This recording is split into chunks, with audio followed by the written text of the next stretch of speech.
আসসালামু আলাইকুম গাইস, আজকে আমি চিংড়ি মাছের রেসিপি তৈরি করব। তো চিংড়ি মাছের রেসিপি তৈরি করার জন্য কি কি উপকরণ লাগে তা আপনাদের সাথে শেয়ার করব। তো শুরু করা যাক, লেটস স্টার্ট।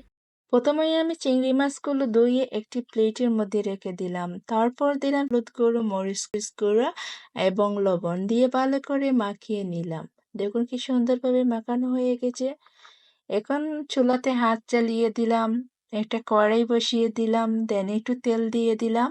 তেলটা গরম হওয়ার পরে আমি আস্তে আস্তে আবার চিংড়িগুলো ছেড়ে দিলাম তেলের মধ্যে। সো এক এক করে আমি সব চিংড়িগুলো একসাথে দিয়ে দিলাম।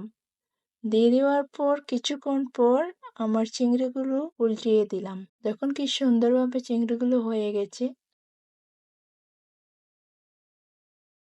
এখন তুলে নিব একটা বাটিতে। দেখুন কি সুন্দরভাবে আমার চিংড়িগুলো হয়ে গেছে।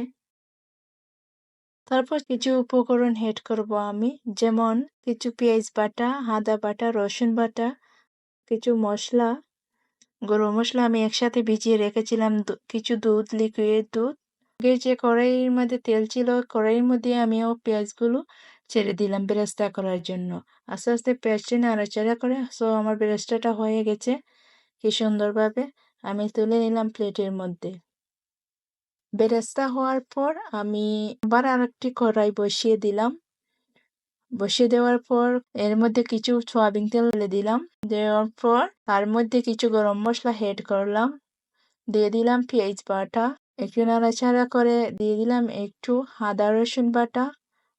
আদা রসুন বাটা একটু নাড়াচাড়া করে যখন এড করলাম আমার মিশানো কিছু গুঁড়া মশলা, হলুদের গুঁড়ো, মরিচের গুঁড়ো ও ধনিয়ার গুঁড়ো এবং কিছু লবণ আমি একসাথে পানিতে আগে থেকেই ভিজিয়ে রেখেছিলাম। দেখুন খুব সুন্দর একটা কালার চলে আসলো।